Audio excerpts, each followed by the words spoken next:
You always call me a dainty princess. I like it sometimes, but that was ridiculous.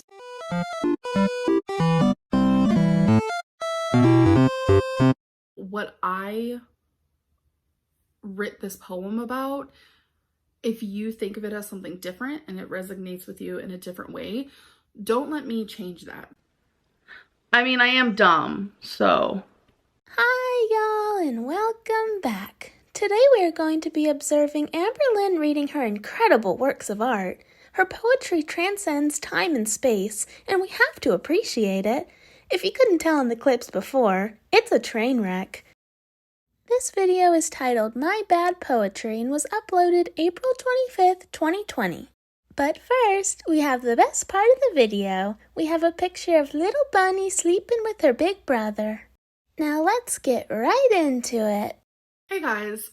Hello. So, here is a vulnerable video for you. I feel like I'm standing nude in front of you guys right now. No.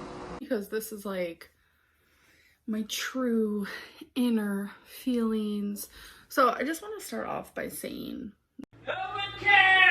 that I have been on Instagram for days now, maybe over a week, just like super obsessed with interacting with you guys, answering your guys' questions, and it's been real fun for me. And I happened to share a poem. Rain and petals eavesdrop. I used the wrong word on there. And, you know, I get majority of people saying, wow, you're a really good writer, which feels really good. But then the minute I get one mean thing about my poetry, I'm just like, all the good stuff kind of goes away. So I've been writing poetry since 6th grade. Like, mental things are disrespectful. And I know a lot of like my really old stuff has turned up on the internet. I'm talking things that I wrote when I was 17. You have to realize that was 13 years ago. I don't know, math. Let me do math real quick. This girl barely needs a calculator. I am a completely different writer now than I was then. People blossom, people change, whether they get better or they get worse. Like, it is what it is. Poetry for me is a really good outlet, and I love writing poetry whether I'm good or whether I'm bad. And I just think 100 people can read the exact same poem, and there are going to be people in there who absolutely hate it and despise it, and there are also going to be people in there who love it and resonate with it. I think the most beautiful thing about poetry is that you can read it and think of something that the author didn't even really present. And that's happened to me several times. And that's kind of what happened with the poem that I put on Instagram. A lot of people were messaging me saying, oh, I know what this is about, blah, blah, blah. So I do want to explain that a little bit. And I'm also going to read the poem, which I'm nervous about. So when I'm writing poetry, it is mainly just like a way for me to journal. A thoughtful journal, because I have lots of thoughts and my thoughts are good. A blue one, I'm gonna get that too. Gratitude journal. I'm gracious to be alive. I give thanks every day. What you're grateful for, I always say what I'm grateful for here and make it happen with the schedule. Doodle of the day. I make lots of doodles. I recently went on Jenny Craig. There's no greater wealth than health. You know, that's why, if you look at my cart here, I'm on Octavia. That's why I've lost 89 pounds. I lost 89 pounds eating nothing but rice and potatoes. I lost 89 pounds eating nothing but rice and potatoes. It's just the best way for me to express myself and how I'm feeling. I never sit there with the thought process of, okay, I'm gonna write a poem. Let's make it sound good. Let's have it flow the right way. I more so just let my fingertips talk. And that's usually what works best for me. And, you know, I'll proofread it and stuff, but 9 times out of 10, I leave it how I did it. My rough draft is always my final draft. I mean, I am dumb, so that probably explains why. Mainly because my poetry is strictly, okay, well, that's how I was feeling in the moment. So I'm gonna read it, and then I'm gonna tell you guys what a lot of people thought it was about, and I'm kind of gonna explain it a little bit so you guys can maybe understand a little bit better.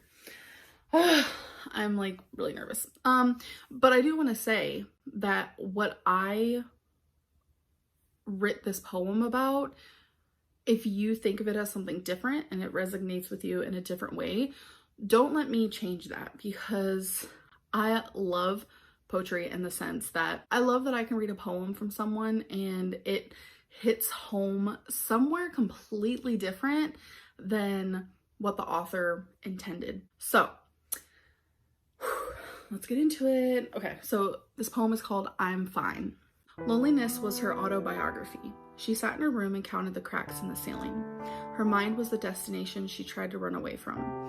She forgot how it felt to laugh with other people, beg her to smile, and her face would crack. She hid mascara-stained pillowcases and novels full of self-hatred. Ask her how she's doing and she'd lie and say I'm fine.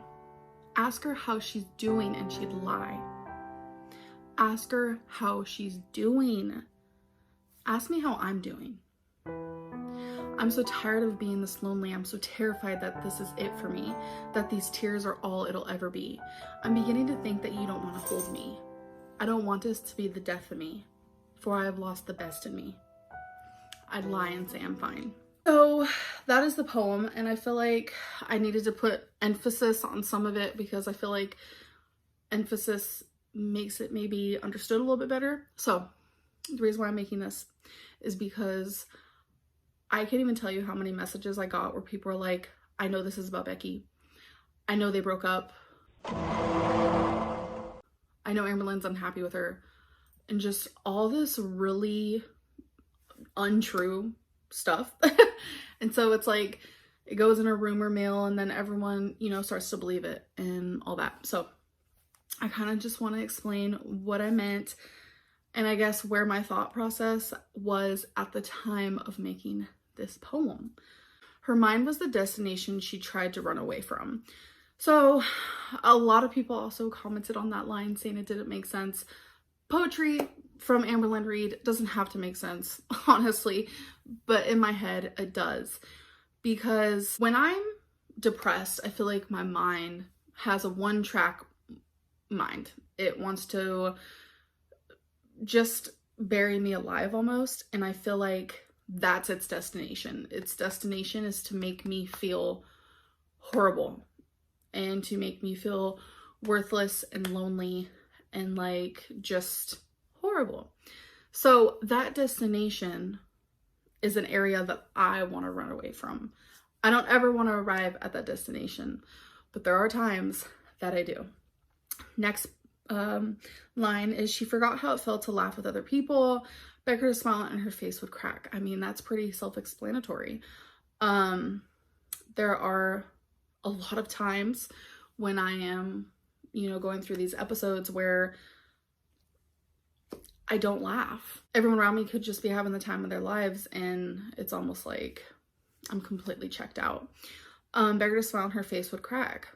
I am so used to not smiling and so used to just being so sad that it's almost like I'm a statue in that sense. So if I was to smile, my face would crack.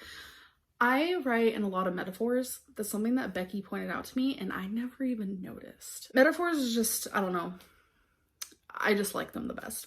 And then the whole part where it's like, ask her how she's doing and she'd lie and say I'm fine. Ask her how she's doing and she'd lie. Ask her how she's doing. Ask me how I'm doing. So what I meant by all those lines is like, a lot of the times I say I'm fine or I say I'm doing okay. I never just flat out tell people, oh, I'm not doing good, because I don't want them to ask what's wrong. You're a lie. You're a lie. Because I personally don't want to talk about it. It's like one of those things where it's like, you want people to be there for you, but then you also don't want to talk about it. So it's like this vicious cycle. So I wanted to put emphasis on ask her how she's doing and she'd lie and say I'm fine. ask her how she's doing, and she'd lie. And then when I said ask her how she's doing, it was my way of saying, she'd lie and say I'm fine. Ask her how she's doing, and she'd lie. Ask her how she's doing, and she'd lie and say I'm fine. And then I switched it to ask me how I'm doing. But then the last line, I'd lie and say I'm fine, because that's just realistically how it is. I have all these inner demons and inner thoughts, and just, it's just a lot going up, you know, going on up here. And sure, Jan. In my heart and stuff. But yeah, I'm doing good. I'm doing okay. Thanks for asking, you know. So the part where people are like, okay, this is about Becky. The lines, I'm beginning to think that you don't want to hold me. I don't want this to be the death of me, for I have lost the best in me. What are we gonna do for the rest of the night? Each other. That ass, though. So definitely not about Becky in the way that you guys think. So when I am depressed, or when I'm feeling super down, lonely, I think that everyone in my life hates me. And it's just a thought. It's not real. I know it's not real, and I have to remind myself all the time that it's not real. And if Becky was to ask me, how are you doing? And it was during a time where this is how I felt, lonely and down and horrible, that is what I would want to say. I'd want to say, I feel like you don't love me, you don't want to hold me, you know, this is the death of me, and I've lost the best in me. That isn't me talking, that's the depression talking. And I'm sure a lot of you guys can relate to that. So I hope that made sense to some of you. It's definitely, none of this is because of Becky. I think that's very strange that you guys would think that. I just have my own problems, whether I'm with Becky or someone else or single, it doesn't even matter.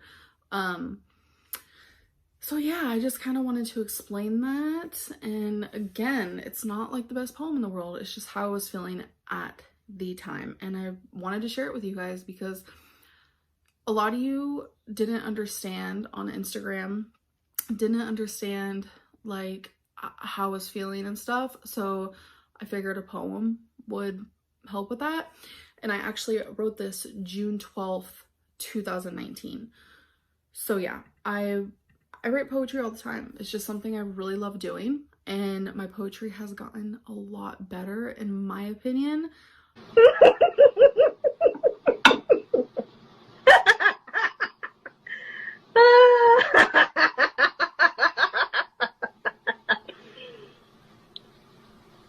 Wow.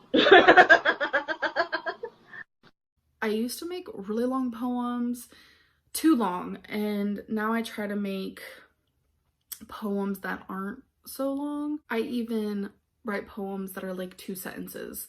Like this one is called Secret Love.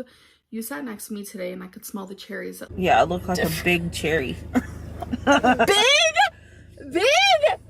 Are you calling me big? Lived in your hair. You smiled at me without knowing that you were the reason I wore my favorite shirt.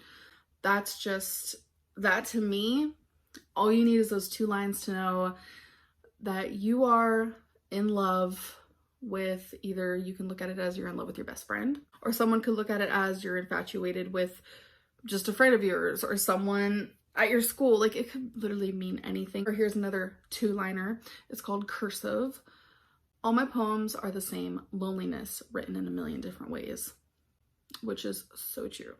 So, you know, years and years ago, I thought all my poems had to be super long, but I've realized that sometimes you ain't gotta do that. Like, here's another one. This is 3 lines. It's called Cheap Wine. You must love noise, playing with an innocent mind with your dirty hands and cheap wine. This is a lot, that you are horrible and you're taking advantage of someone. See, all you need is a few words and it could say a lot. So anyways, I'm rambling, but anyways, I do hope you guys enjoyed this video. If you guys do want to hear a little bit more poetry from me, like really old stuff, and then see the difference between then and now, that could be really interesting. But I hope you guys enjoyed, and I'll see you in the next one. Bye. Goodbye. And there we have it. I hope y'all enjoyed this one, and I also hope I managed to make her very boring poetry somewhat funny. I love y'all so very much and want to thank y'all for being here as well as for my birthday wishes. See you soon. Bye-bye.